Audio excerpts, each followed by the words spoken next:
All right, to Operation Epic Fury, now on hold. The Department of War announcing this morning they have intercepted and boarded a tanker carrying oil from Iran. This operation carried out as the U.S. Navy maintains its blockade of the Strait of Hormuz. This comes as President Trump reveals his timeline to Fox News for peace talks with the regime. Lucas Tomlinson is live at the White House with the latest. Good morning, Lucas. Good morning, guys. That's the third ship boarded by U.S. forces in the past few days, and it comes as Iran says it will not be returning to the negotiating table nor open the Strait of Hormuz until that blockade is removed. The White House says that blockade is in place until a deal is made. And President Trump telling our own Martha McCallum the ceasefire has no expiration date, telling her in a phone call yesterday, quote, "There is no time pressure on this. The 3 to 5 day window reported earlier today is false. The blockade scares them even more than the bombing. They've been bombed for years, but the blockade they hate." Now, in the past hour, we've learned of a third Iranian vessel being boarded. You have the video. Let's roll it again for our viewers.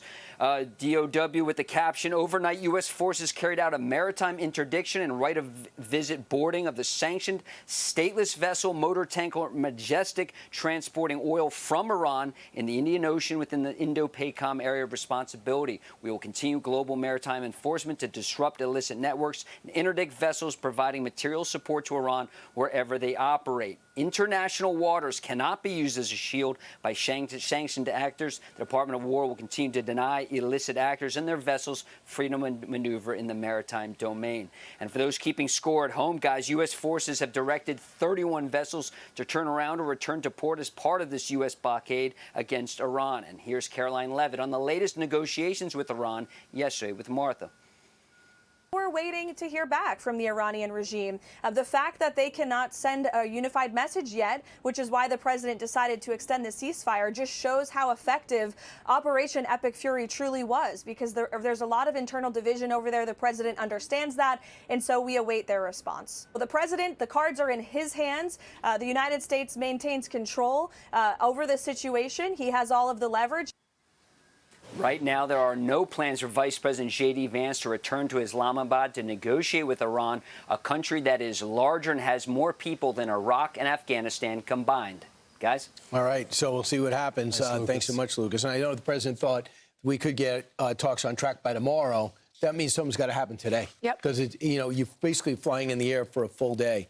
It looks like Egypt, Turkey, as well as Pakistan are pushing to get everybody together because they're all affected by it. Yeah, they're the mediators in this. And great news yesterday. Donald Trump announced yesterday afternoon that the 8 Iranian women who were set to be executed last night, they put a pause on that, or they didn't execute them. Iran did not.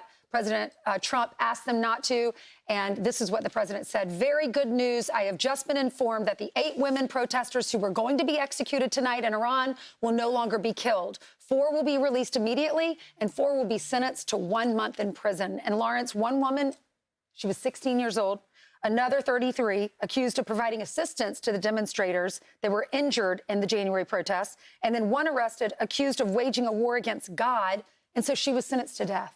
Yeah, the brutality of the Iranian government. I mean, this is it. This is what this is truly about. Not only do they want to come after us in Israel, but they want to come after their own people. Again, this does give me some hope, because obviously this means if they were able to stop the killings, that the administration is speaking to someone that is powerful within the government. They can't get a hold of the IRGC, which seems to want to continue the killing. But at least there is a glimmer of hope, bro. Well, Iran is saying, no, we weren't going to execute them. But then the president thanked Iran. He said, I very much appreciate that Iran and its leaders respected my request. So one thing that's pretty clear on the ground, they can't communicate at all. And also the other thing would be, people talk about the 41,000 that were killed in January and February during the riots. They don't talk about the 53,000 that were arrested. Right. They were arrested. So they're still, where you put 53,000 people, and I imagine those jails are pretty full already, I'm not sure, but most of them in the prime of their lives just want a semblance of a decent life. One person who got out at the age of 19 was our guest last hour, Sana Ibrahimi. She's now an Iranian activist. She went to school here, now married here, and is in touch with people still over there. And she said one thing is clear, and it's really not being reported correctly. No one's done more for Iran, the Iranian people, than President Trump. No president in the past 47 years, no U.S. president, has cared about the plight of Iranian people more than President Trump. So that's that. On the issue of their execution, no charges were dropped. Their executions have been postponed. That's amazing news. At the same time, we have to remember, these are not the only execution cases. This morning, I woke up to the news of one more person, one more political prisoner getting executed. In the past 2 days, 4 people have been executed. They killed tens of thousands of people in 2 days just for protesting for their basic rights. I mean, what kind of legitimate government does that? You cannot really negotiate with savage terrorists because they will never be faithful to their promise. They will never keep their promises. Yep.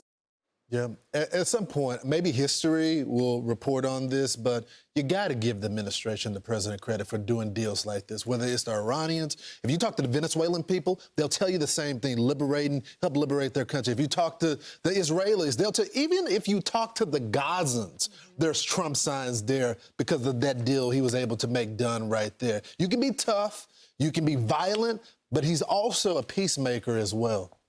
There's a few things going on in the big picture.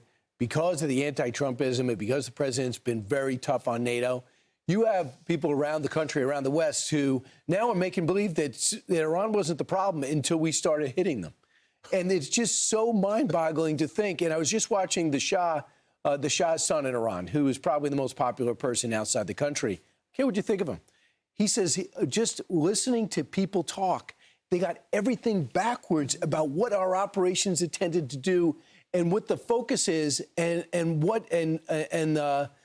the bad guys are. Right. He can't believe it. He said he just got back from Sweden. They had the same anti-American attitude towards us. So I think everything's backwards. And sooner or later, when people get their heads about him and this comes to a close, you'll see that the president's just addressing a problem. He wasn't creating a problem. It's been there for years. Be sure to like and subscribe for all the Fox News latest on YouTube and catch full shows streaming now on Fox One.